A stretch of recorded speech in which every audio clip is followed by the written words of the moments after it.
Já vimos em vídeo anterior que havia povos no entorno de Israel que o viam como um povo politeísta. Um desses povos eram os filisteus. O livro de 1 Samuel 4, 7 e 8 revela que os filisteus reconheceram que foram deuses poderosos que libertaram Israel da escravidão no Egito. E que agora esses mesmos deuses israelitas estavam lutando contra eles. Vale ressaltar que é o escritor judeu que narra esse conto. Logo, é o escritor judeu que passa para nós a visão que seus vizinhos filisteus tinham de Israel.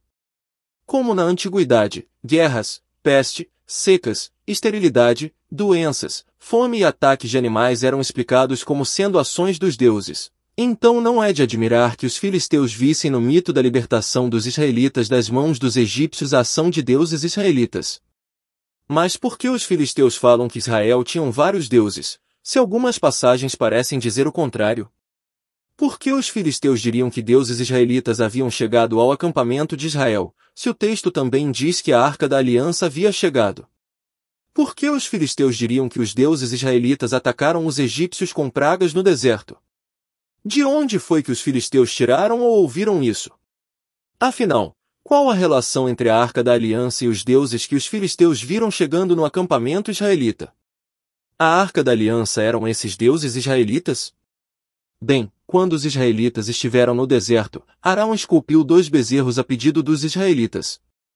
Mas vendo o povo que Moisés tardava em descer do monte, acercou-se de Arão, e disse-lhe: Levanta-te, faze-nos deuses, que vão adiante de nós, porque quanto a este Moisés, o homem que nos tirou da terra do Egito, não sabemos o que lhe sucedeu.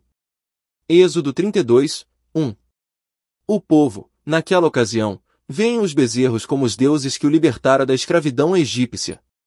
Ele as tomou das mãos deles, e com um buril deu forma ao ouro, e dele fez um bezerro fundido. Então eles disseram: Estes são, ó Israel, os teus deuses, que te tiraram da terra do Egito. Êxodo 32, 4. Em seguida, Arão relaciona os bezerros a Jeová, preparando-lhe um altar para festas sacrificiais. Arão, vendo isso, edificou um altar diante dele, fez uma proclamação e disse: Amanhã será festa solene a Jeová. Êxodo 32, 5. Portanto, embora o escritor mencione o nome Jeová, isso não quer dizer que havia um só Deus, já que havia 2 bezerros chamados de Jeová. A passagem de Êxodo 32 é entendida por muitos estudiosos como uma reminiscência ou retroprojeção da real situação já vivenciada por Israel. A criação da narrativa dos bezerros de ouro é uma tentativa do escritor de criminalizar o culto a Jeová na forma de bezerros, culto esse já observado pelos israelitas mesmo antes da monarquia unificada. O narrador de Êxodo está projetando no passado o momento histórico daquilo que ocorria na época de Jeroboão. Quer dizer, a adoração de bezerros como sendo Jeová era algo antigo. Essa adoração não surge no momento do reinado de Jeroboão e muito menos na fictícia narrativa de libertação de Israel do poder opressor dos egípcios. A narrativa envolvendo o rei Jeroboão está no contexto do cisma judeu, ocorrido entre os reinos de Judá e de Israel. Na época de Salomão, um dos seus oficiais ou serviçais de nome Jeroboão, se revolta e toma parte de seu poder no reinado de seu filho, o rei Roboão de Judá.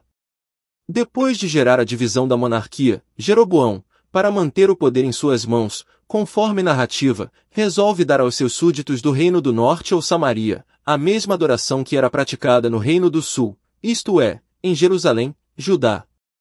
Jeroboão manda, pois, construir 2 bezerros de ouro e os chama de Jeová e diz ao povo que eles não precisam mais ir a Jerusalém para adorá-lo. Jeroboão, durante a inauguração das estátuas de ouro, proferiu a mesma frase que Arão havia proferido no deserto.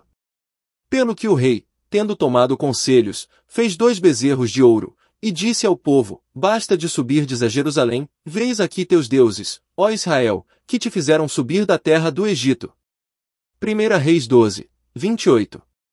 Dessa forma, analisando o contexto de 1 Samuel em conjunto com 1 Reis 12 e demais contextos envoltos da problemática questão politeísta na terra de Israel, concluímos que os israelitas, no mito que retrata sua luta contra os filisteus, trouxeram deuses ao acampamento, não apenas a Arca da Aliança. A Arca da Aliança era um pedestal que se colocava estátua ou estátuas de Jeová, entendida como sendo bezerros. Lembre-se que muitos povos antigos levavam à guerra as imagens de seus deuses. É por este motivo que vemos nos contos de batalhas, os israelitas para cima e para baixo com a Arca da Aliança. O mito abre margem para que entendamos que os filisteus avistaram mais de uma estátua de deuses no acampamento israelita.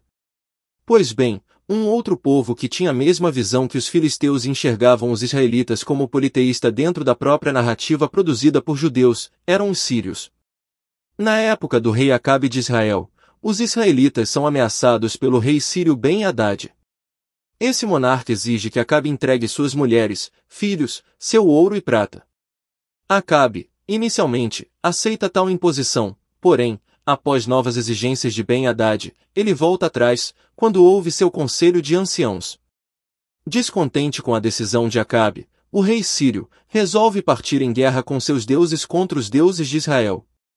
E Ben-Hadad enviou a ele mensageiros dizendo: assim me façam os deuses, e outro tanto, que o pó de Samaria não bastará para encher as mãos de todo o povo que me segue. 1 Reis 20, 10. A guerra é vencida por Acabe e seus homens. Retornando do confronto, o restante sobrevivente do exército do rei sírio justifica sua derrota diante dos israelitas da seguinte forma: seus deuses são deuses dos montes, por isso foram mais fortes do que nós, mas pelejemos com eles em campo raso, e por certo veremos, se não somos mais fortes do que eles. 1 Reis 20, 23. A declaração dos servos de Ben-Hadad nos revela que a Síria não via os israelitas como um povo adorador de um único Deus. Os sírios os viam como adoradores de vários deuses, ou seja, Israel era um povo politeísta. Nesse ponto, vale ainda esclarecer para vocês que o rei Acabe era politeísta. Acabe, para fortalecer seu reinado, havia casado com a filha do rei de Tiro, Jezabel, adoradora do deus Baal. O narrador bíblico em diversas passagens nos informa que Acabe também adorava vários deuses, inclusive os deuses de sua esposa Jezabel. Dentro do contexto bíblico, o rei de Tiro, desde a monarquia unificada de Samaria, Reino do Norte, e Judá, Reino do Sul, esteve ligado aos israelitas. Davi, Salomão, Roboão foram casados com princesas de Tiro. Há fortes indícios para que afirmemos isso. Hirão, o rei de Tiro da época de Davi, é retratado pela Bíblia judaica como amigo de longa data de Davi. Mais tarde, após a morte de Davi, Salomão menciona os acordos e a longa amizade que houve entre Hirão e seu pai, Davi. Inclusive, o rei Hirão, que ajuda na construção do templo de Salomão, fornecendo-lhe tanto materiais como madeira e pedra, bem como artesãos. O que demonstra claramente que de há muito tempo, Israel esteve ligado por acordos à monarquia dos reis de Tiro. Os acordos eram feitos por juramentos aos deuses de um e de outro povo. Fica, portanto, evidente que os israelitas não eram um povo monoteísta. A ideia de adorar um único Deus é inserida no momento da fala do narrador ou escritor judeu, que vive numa época em que Israel já não adora vários deuses. Ele leva para o texto e para uma época passada, sua atual concepção e a do povo de Israel no momento em que os textos são produzidos.